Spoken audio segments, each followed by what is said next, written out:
Welcome back to our channel और आ चुके हैं मैं कौन नई वीडियो के साथ। तो आज की वीडियो में हम बात करेंगे महाभारत के बारे में, जिसमें आज की वीडियो में हम जानेंगे कि कर्ण ने दुर्योधन को क्यों दिया था धोखा। गंधर्वों की तरफ भागकर दुर्योधन की पत्नियों और अपनी पत्नियों को अर्जुन की दया पर क्यों छोड़ दिया, जबकि वह दुर्योधन का दास था।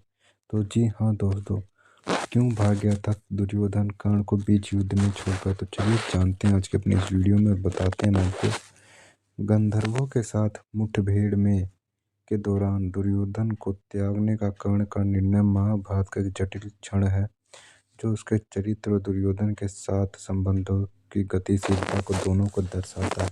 यहाँ कुछ मुख्य बिंदु दिए गए हैं जिन पर हम विचार करना चाहिए, जैसे कि पहली, व्यक्तिगत संघर्ष। गंधर्वों के साथ युद्ध के दौरान कर्ण को नैतिकता और भावनात्मक संघर्ष का सामना करना पड़ा। हालांकि वह दुर्योधन के प्रति बहुत वफादार था, लेकिन गंधर्वों की अत्यधिक शक्ति और उस स्थिति में अपनी सीमाओं के एहसास ने उसे डर से और पीछे हटने के लिए मजबूर कर दिया। दूसरा, सम्मान की भावना। कर्ण के पीछे हटने का आत्मरक्षक की एक कर्तव्य के रूप में भी देखा जा सकता है। महाकाव्य के संदर्भ में जहाँ सम्मान और प्रतिष्ठा सर्वोपरि है, उसने महसूस किया होगा कि गंधर्वों के खिलाफ लड़ाई जारी रखने से निश्चित ही रूप से हार और अपमान होगा, जो अस्थायी वापसी की तुलना में सबसे लंबे समय से अधिक नुकसानदेह हो सकती है। तीसरा, दुर्योधन का नेतृत्व। दुर्योधन की नेतृत्व शैली अक्सर उसकी सहयोगी को संकटपूर्ण परिस्थितियों में डाल देती है। कर्ण को लगा होगा कि दुर्योधन के फैसले उन्हें जाल में फंसा रहे हैं, और इस समय उसने वफादारी से ज़्यादा अपने अस्तित्व को प्राथमिकता देने का फैसला किया, भले ही इसका मतलब दुर्योधन की पत्नियों को असुरक्षित छोड़ना हो। चौथा, भाग्य की भूमिका। महाभारत में भाग्य पात्रों का निर्णय में महत्वपूर्ण भूमिका निभाता है। कर्ण, जिसे अक्सर एक खुद दुखदक नायक के रूप में चित्रित किया जाता है, न महसूस किया होगा कि उसे कुछ चुनौतियों का सामना करना था जो उसने निर्णायक से परे थी, जिसके कारण उसने भागने का फैसला किया। पांचवा, जटिल निष्ठा।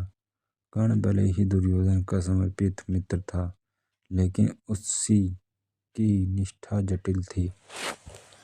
उसकी अपनी महत्वाकांक्षाएं और इच्छाएं थी, और संकट के क्षणों में कभी कभी उनकी व्यक्तिगत प्रेरणाएं दुर्योधन के प्रति उसकी निष्ठा पर हावी हो जाती थी। संक्षेप में कहें तो कर्ण के कार्य को महाकाव्य की कथा के भीतर भय, नैतिक दुविधा और वफादारी और सम्मान की जटिलता व मिश्रण के रूप में देखा जा सकता है। उनकी वापसी और उनके चरित्र को दुखद तत्वों को कर्तव्य, मित्रता और महाभारत में किसी के चुनाव के परिणाम के व्यापक विषयों का उजागर कराती हैं। कर्ण कायर नहीं था। उसने गंधर्व के खिलाफ वफादारी से बहुत लड़ाई लड़ी। फिर गंधर्वों के राजा चित्रसेन ने युद्ध के मैदान में प्रवेश किया। कर्ण ने उसे लंबे समय तक रोके रखा। अंत में चित्रसेन ने कर्ण को प्रभ्रमित करने के लिए उस पर हमला करने से लिए शक्तिशाली जादू का इस्तेमाल किया। कर्ण के पास सभी जादू का जवाब देने वाले हथियार नहीं थे। वह बुरी तरह घायल हो गया था। उसका रथ नष्ट हो गया था, जिसके पास कोई हथियार नहीं था। वह विकर्ण के रथ पर चढ़ गया और युद्ध के से पीछे हट गया, और उसके पास कोई विकल्प नहीं बचा।